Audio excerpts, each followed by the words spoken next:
पहले मायके का बोझ, फिर ससुराल वालों का। तो लड़की जाए तो जाए कहाँ? भगवान उस घर में निवास करते हैं जहाँ महिलाओं की पूजा की जाती है ना। महिलाओं के अंदर इतनी शक्ति, इतनी टॉलरेंस पावर है, सहन शक्ति है, किसी और के अंदर है ही नहीं। आदमी के अंदर तो बिल्कुल भी नहीं है टॉलरेंस पावर। अब आज जो सोशल मीडिया इतना ज्यादा चल रहा है, इंटरनेट इतना ज्यादा चल रहा है कि बहुत सी लड़कियां क्या है कि इसका नाजायज फायदा उठा रही हैं। देखिए कि अपने घर से तो आते हैं कि हम कॉलेज में पढ़ने जा रही हैं, और यहाँ आके फिर वो एक गलत संगत में पड़ जाते हैं। या अपने लड़के को, अपनी बेटी को अच्छे से खाना आप दे रहे हो, बट जब बहू को नंबर आ रहा है उसको खाना देने का, तो उसको बिना घी की चोपड़ी रोटी और थोड़ी सी सब्जी के साथ और दूध का गिलास अपने बच्चों को बड़ा बड़ा भर के दिया जा रहा है। और उस बहू को इतना सा गिलास क्यों? क्योंकि वो दूसरे की बेटी है। क्यों है दूसरे की बेटी? वो ये अत्याचार नहीं तो और क्या है? आप देख रहे हैं हरियाणा 36 लाइव, 36 बिरादरी की आवाज। भाई सभी दर्शकों को मेरा नमस्कार। मैं आशीष सांगवान हरियाणा 36 लाइव पर आपका स्वागत करता हूं। और दोस्तों, हर हफ्ते हम आपको एक ख़ास जो हस्ती होती है उनसे आपको रूबरू करवाते हैं। और आज इंटरनेशनल जो वुमेन डे है, अंतर्राष्ट्रीय महिला दिवस है, और इसी टॉपिक पे हम बातचीत करेंगे। हमारे साथ जो मौजूद है डॉक्टर राज सांगवान, इनसे हम बातचीत करेंगे। काफ़ी सारे रिवॉर्ड इनको मिल चुके हैं और किताबें भी जो है वो इन्होंने अपनी लिखी हैं। महिलाओं के बारे में भी जो अपनी किताबें हैं वो लॉन्च की हैं, उनके बारे में बातचीत करेंगे। और जो महिलाओं के लिए जो हरेसमेंट होता है घर पे, जो शोषण होता है, उसके बारे में भी हम बातचीत करेंगे। आज वुमेन डे है तो लगभग लोग जो हैप्पी वुमेंस डे होता है उसका स्टेटस अपने व्हाट्सएप पे, अपने इंस्टाग्राम पे लगाते हैं, लेकिन उसकी जो पीछे की सच्चाई है वो कुछ और होती है। तो इनसे ही हम बातचीत करेंगे। सबसे पहले तो नमस्कार जी आपको। नमस्कार आशीष सांगवान जी, और थैंक यू वेरी मच। आज आप इतने बढ़िया दिन पर आप आए हैं, और मैं भी अपने कुछ विचार शेयर करना चाहूँगी आज इस अंतर्राष्ट्रीय महिला दिवस पर। सबसे पहले तो सभी महिलाओं को आज अंतर्राष्ट्रीय महिला दिवस की ढेरों शुभकामनाएं। अच्छा मैडम, आपसे शुरुआत में बातचीत करें, सबसे पहले जो परिचय है वो बताएं आपका। जी, मैं आशीष जी प्रिंसिपल वर्क कर रही हूँ एज ए बीएड कॉलेज में, Arya college of education, Joju कला है, ये चरखी दादरे के पास ही पड़ता है। और यहाँ को एजुकेशन है मेरे कॉलेज में। लड़कियाँ भी बहुत दूर दूर से आती हैं बीएड करने के लिए, ताकि वो भी चाहती हैं कि हम एक कहते हैं ना फाइनेंशियली इंडिपेंडेंट बन सकें। और आज के टाइम में हर लड़की के लिए बहुत ज़रूरी है कि शादी होने से पहले वो इंडिपेंडेंट बन सके फाइनेंशियली, क्योंकि चारों तरफ हम देख रहे हैं अपने कि महिलाओं के साथ कितने शोषण भी हो रहे हैं। और कहीं ना कहीं उसके पीछे मैं ये मानती हूँ कि वो महिला खुद जिम्मेदार है। उसका रीज़न क्या है? हमारा समाज। क्यों महिलाओं को ये सिखाया जाता है बचपन से कि बेटा अगले घर जाना है, हमारी जो इज्जत है वो सिर्फ तुम्हारे हाथ में है। तो लड़की चाहे ससुराल में कितनी ही परेशान क्यों ना हो, बस उसे ये है कि अपने पेरेंट्स की इज्जत को बना के रखना है। तो मैं इस चीज़ के सख्त खिलाफ हूँ। अगर किसी के साथ अत्याचार हो रहा है तो सबसे पहले वो एक लिविंग बीइंग है, एक ह्यूमन बीइंग है, उसको भी जीने का अधिकार है, उसकी भी कुछ इच्छाएं हैं। सिर्फ ये नहीं कि उस पर जिम्मेदारियों का बोझ डाल दिया जाए, पहले मायके का बोझ, फिर ससुराल वालों का। तो लड़की जाए तो जाए कहाँ? तो ये आज सिर्फ एक इंटरनेशनल वीमेन डे के ऊपर ही हम इसके बारे में चर्चा करें तो वो तो एक नाइंसाफ़ी होगी महिलाओं के साथ। क्योंकि हम कहते हैं कि यत्र नार्यस्तु पूज्यन्ते रमन्ते तत्र देवता। हमारा ये वो भारत देश है, ये हमारी वो संस्कृति है जहाँ हमारे ऋषि मुनियों ने लिखा है कि भगवान उस घर में निवास करते हैं जहाँ महिलाओं की पूजा की जाती है। भगवान को मंदिर में ढूंढने मत जाइए, भगवान हमारे घर में है। सिर्फ उसी घर में भगवान मिलेंगे जहां महिलाओं को आदर सम्मान दिया जाता है। जी बिल्कुल। मैडम एक बात और भी होती है आज के टाइम पे, जो आज जो इंटरनेशनल वुमेन डे है, काफ़ी सारे लोग मैंने देखे, मेरे फ्रेंड सर्कल में भी बहुत सारे लोग हैं जो जिन्होंने अपना स्टेटस पे ये डाल रखा है। और दिन नहीं होता लेकिन आज स्पेशली डालते हैं लोग, चाहे कुछ हो, बैकग्राउंड में कुछ करते हो, लेकिन आज स्टेटस डालेंगे। उसके बारे में क्या कहोगे? देखिए, आज बड़ा अच्छा तो लग रहा है कि सब महिलाओं को आदर सम्मान दिया जा रहा है, और लेकिन अगर हम इस आदर सम्मान को रोजाना प्रतिदिन की लाइफ में ढाल लें, एक जीवन का अभिन्न अंग अगर हम बना लें कि महिलाएं भी सम्मान के लायक हैं, और बिल्कुल लायक हैं वो सम्मान की। क्योंकि कहते हैं ना कि महिलाएं बहुत सारी अपनी जिम्मेदारियों के साथ जीवन के हर क्षेत्र में अपनी उड़ान भरती जा रही है। अगर हम महिलाओं के पैरों में बेड़ी डाल देंगे तो क्या वो इतना आज तरक्की कर पाएंगे जो वो करना चाह रही थी?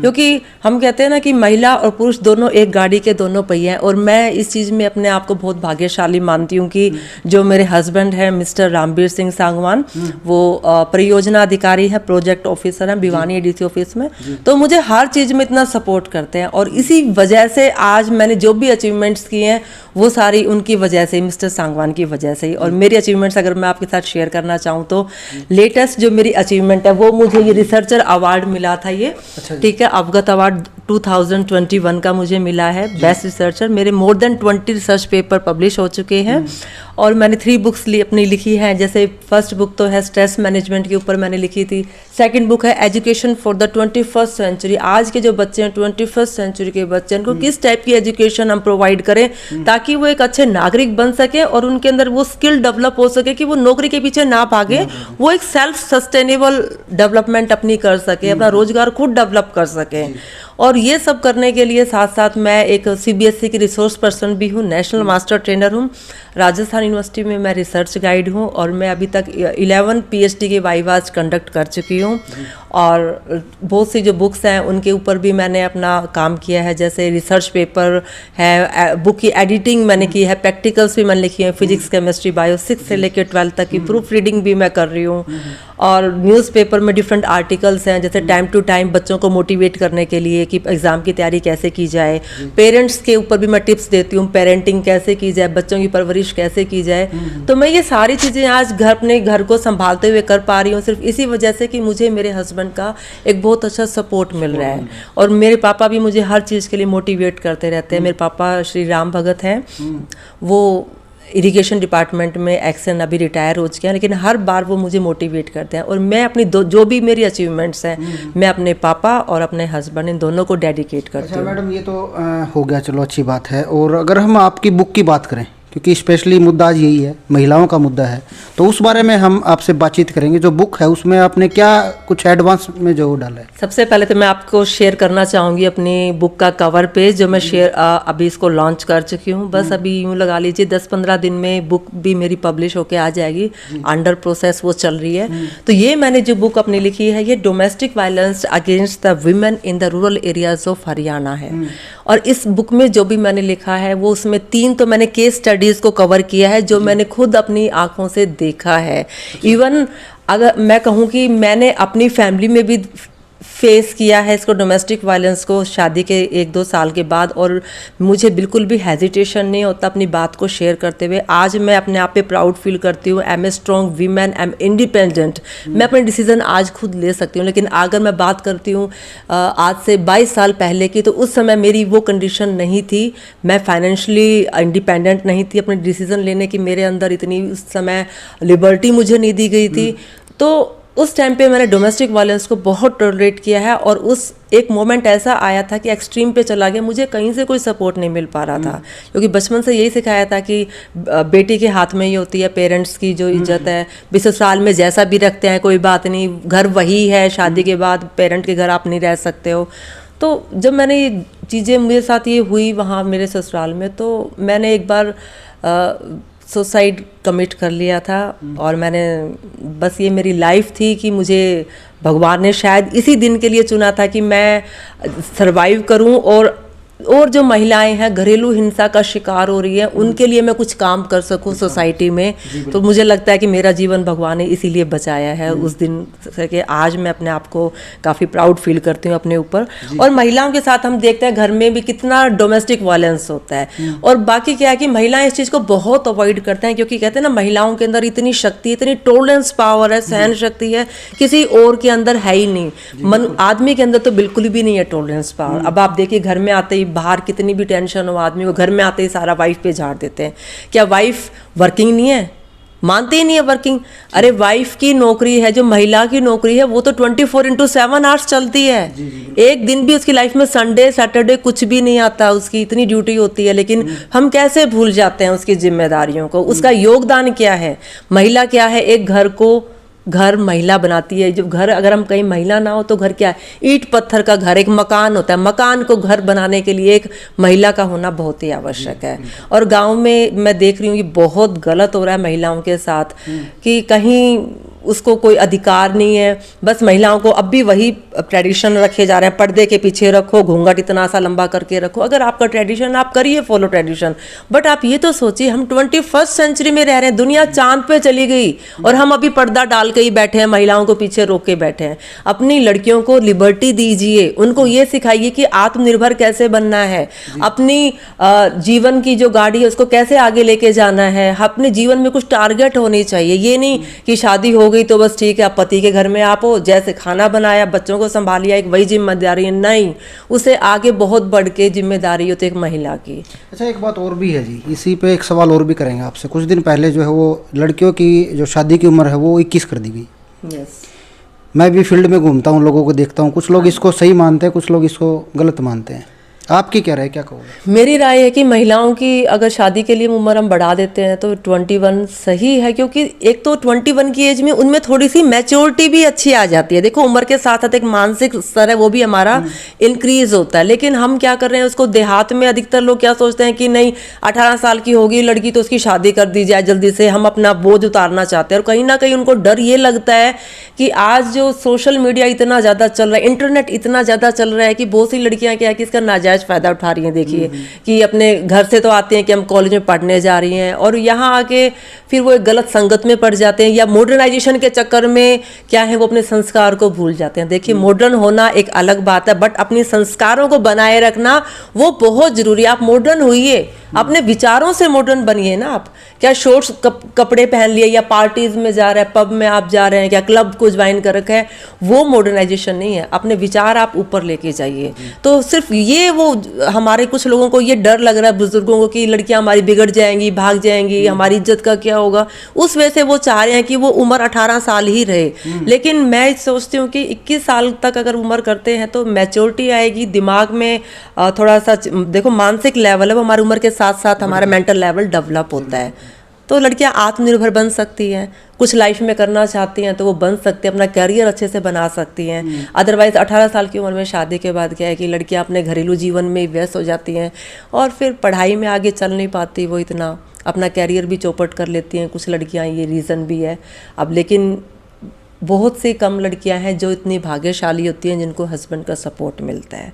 अब जैसे मेरी शादी हुई तो मैं उस समय MSc फर्स्ट ईयर में थी और उसके बाद की जो भी मेरी अचीवमेंट्स हैं, मैंने B.Ed करा, फाइनल ईयर भी किया, MPhil भी की, PhD भी की, मैंने रिसर्च वर्क किया। ये सारी चीज़ें मेरी आफ्टर मैरिज है क्योंकि हस्बैंड मेरे सपोर्टिव थे। इस वजह से मैं अपनी लाइफ में सारी चीज़ों को आज अचीव कर पाई। कोई ऐसा इंसिडेंट जो और भी आपने जो रियल लाइफ पे आपने बुक में डाल रखा हो? बिल्कुल, मैंने अपना रियल लाइफ का एक्सपीरियंस शेयर करा है। एक लड़की की लाइफ स्टोरी है इसमें, हिस्ट्री जो मैंने खुद उसको देखा है कि MSc लड़की है, माइक्रोबायोलॉजी से कर रखी है, MD यूनिवर्सिटी कैंपस से कर रखी है, 75% है। लेकिन जब शादी होके घर में आती है तो क्या करती है सास कि झाड़ू पोछा पकड़ा के ये ले और घर के झाड़ू पोछा करो, मेड को हटा दिया जाता है घर में से। क्यों? क्या वो लड़की किसी की बेटी नहीं थी? हम क्यों मानते हैं कि जो लड़की हमारे घर में बहू बनकर आई वो एक मशीन है? एक जनरली हमारे लोगों की एक धारणा बन चुकी है कि बहू आ गई अब सारे काम बहू करेगी, बहू से जितना मैक्सिमम हो वो काम लिया जाए। ये धारणा गलत। लेकिन उस लड़की ने बहुत टॉलरेट किया और उसको बिना वजह ही कि डिवोर्स दे दो, हमने तुम्हें अपने साथ नहीं रखना, खाने पीने में इतनी बाउंडेशंस लगा रखी। आज के ज़माने में जब मैं देखती हूँ तो मुझे बड़ा दुख होता है कि आप उसको अच्छे से खाना नहीं दे रहे, अपने लड़के को, अपनी बेटी को अच्छे से खाना आप दे रहे हो, बट जब बहू को नंबर आ रहा है उसको खाना देने का तो उसको बिना घी की चोपड़ी रोटी और थोड़ी सी सब्जी के साथ और दूध का गिलास अपने बच्चों को बड़ा बड़ा भर के दिया जा रहा है। और उस बहू को इतना सा गिलास क्यों? क्योंकि वो दूसरे की बेटी है। क्यों है दूसरे की बेटी? वो ये अत्याचार नहीं तो और क्या है? लड़की से ये पूछा जाता है बहू से कि अगर तू अब दूध पिएगी तो सुबह तेरे को दही नहीं मिलेगा, अगर तूने दही खानी है तो अब तुझे दूध नहीं देंगे रात को। और अपने बेटा और बेटी को दूध पिला रही हैं उसके सामने, बेटा भर भर के पियो, और बहू को नहीं, तुझे इतना सा ही मिलेगा, दूध नहीं है घर में। अब उसके बच्चे फ्रूट्स खा रहे हैं, मार्केट से लाके चीजें खा रहे हैं, कुछ भी दही बल्ले या जो भी फास्ट फूड है, लेकिन बहू से पूछा ही नहीं जा रहा। अगर बहू टेस्ट भी कर लेती है तो उसको कहा जाता है क्यों खा रही है तू? क्या उसका मन नहीं है, उसका जी नहीं है कि मैं भी चीज़ें को खाऊं? तो इतना टॉर्चर उस लड़की को किया गया। जब मुझे बाद में पता चला उसके बारे में, ये हमारे ही फैमिली से कनेक्टेड है, तो मैंने आवाज़ उठाई। लड़की को भी सपोर्ट किया मैंने, और उसके खिलाफ वो भी बात है ना कि मेरे को भी बहुत ज़्यादा सुनना पड़ा, बट मैं फिर भी स्ट्रांगली एक लड़की के लिए रुकी रही, क्योंकि उस लड़की में बिल्कुल भी फॉल्ट नहीं था। और सब लोगों ने मुझे मना किया, कहते हैं कि नहीं ये फैमिली का मैटर है, क्या तुम अपनी फैमिली के खिलाफ जाओगे? तो बिल्कुल मैंने स्ट्रांगली अपने हस्बैंड को कन्विंस कराया कि यहाँ बात फैमिली की नहीं है, यहाँ बात है सही और गलत की। अगर आज हम नहीं बोलेंगे तो कल को हमारी क्या बेटी नहीं है घर में? मेरी भी एक बेटी है जो एमएससी कर रही है, कल उसके साथ कुछ होगा तो मुझे भी दुख होगा। तो आज क्यों ना हम समाज में वो परंपरा चलाएं कि जो पहले जमाने में होता था कि किसी के घर में कुछ भी गलत होता था तो लोग आवाज उठाते थे, आज क्या हो रहा है? लोग बिल्कुल साइलेंट होके तमाशा देखते हैं कि हमें क्या करना है, अभी ये उनके घर का मैटर है। अरे कल वो उनके घर में हो रहा है, कल वही चीज हमारे घर में होगी, तब वो सब लोग उसका तमाशा देखेंगे, आप अकेला फील करोगे, कितना गलत फील होता है। तो मैंने उस लड़की को इतना सपोर्ट किया, आज भगवान की दया से वो अपने घर में हस्बैंड के साथ है और राजी खुशी से अपना जीवन बिता रहे हैं। लेकिन उसके जीवन की जो गृहस्थ जीवन को बसाने के लिए जो मैंने मेंटल टॉर्चर जो मुझे दिया गया, वो मैंने बहुत टॉलरेट किया, लेकिन मैं डटी रही उस चीज़ के ऊपर कि नहीं, किसी के साथ अन्याय नहीं होना चाहिए। जब तक एक महिला दूसरी महिला को सपोर्ट नहीं करेगी तो ये सोसाइटी में तो भगदड़ी मच जाएगी ना। आज हम देख रहे हैं, अरे शादी आप कर रहे हो तो कोई चीज नहीं है, कोई वस्तु नहीं है, कोई की लड़की आप उसको लेके आ रहे हो। अच्छा, कुछ दिन पहले एक मुद्दा और भी चला था, आपने भी वो ऑडियो सुना होगा, क्रेटा वाला जो मामला चला था, दहेज का जो मामला था। यस क्रेटा का बिल्कुल था। उस बारे में क्योंकि महिला दिवस है तो इसी बारे में चर्चा करेंगे। तो उस बारे में क्या कुछ कहोगे? दहेज का जो मामला, जो आज के टाइम में बहुत सारे केस ऐसे देखे कि लड़के वाले जो गाड़ी मांगते हैं, कोई फॉर्च्यूनर मांग रहा है, कोई क्रेटा मांग रहा है, कोई कुछ मांग रहा है, उस बारे में क्या कहोगे? मैं कहती हूँ उन लोगों के लिए बहुत ही शर्म की बात है कि आप लड़के की बोली लगा रहे हो। अरे एक किसी फादर ने अपनी बेटी को दे दिया, अपने जिगर के टुकड़े को दे दिया, इससे ज्यादा वो क्या देगा यार तुम्हें? जरा शर्म करो वो लोग जो दहेज के लिए अपने लड़के की बोली लगाते हैं। अरे एक लड़की पली पलाई किसी घर से आ रही है, पढ़ी लिखी संस्कारी लड़की आ रही है आपके घर में, पूरी जिंदगी वो आपकी सेवा करेगी, खाना पीना आपको बना के सिखाएगी, आपके वंश को आगे चलाएगी। तो ये बहुत गलत है कि दहेज के लिए आज डिमांड करना। हम 21वीं सदी में रह रहे हैं भाई, कहाँ किस जमाने में चले गए। लेकिन आज मुझे ये फील होता है, मैं सोसाइटी में देख रही हूँ, हम कितनी ही तरक्की क्यों ना कर लें, हम चांद पे चले गए, हम स्पेस में जा रहे हैं, हर जगह हम जा रहे हैं, इतनी इन्वेंशन हो चुकी है, लेकिन बहुत अफसोस होता है महिलाओं की कंडीशन आज भी वहीं की वहीं है। क्यों है? ये बहुत दर्द होता है जानकर। जी हाँ, तो जो है हमने बातचीत की, और जो हम आपको हर हफ्ते एक जो खास मेहमान होता है उनसे हम रूबरू करवाते हैं, आपकी बातचीत करवाते हैं। आज वुमेन्स जो है डे था, अंतर्राष्ट्रीय महिला दिवस है, इसी विषय पे हमने इनसे खास बातचीत की। तो और भी ऐसी ऐसी वीडियो, और एक बात और बता दूं, हमारा जो चैनल होता है वो महिलाओं की आवाज़ उठाता रहता है। अगर आपको भी कोई प्रॉब्लम है, अगर आप अपने घर में कोई प्रॉब्लम फेस कर रहे हैं तो हमारे जो व्हाट्सअप नंबर है उस पर संपर्क कर सकते हैं, हम आपकी आवाज़ को उठाने में सबसे आगे रहेंगे। तो और भी ऐसी ऐसी वीडियो आपको दिखाते रहेंगे। तब तक के लिए आप हमारे चैनल पर नए हो तो चैनल को सब्सक्राइब कर ले, इसका जो बेल आइकन है वो बेल आइकन दबा ले। नमस्कार, मैं आशीष सांगवान, हरियाणा 36 लाइव, चरखी दादरी। धन्यवाद। जय हिंद, जय भारत, जय गौ माता।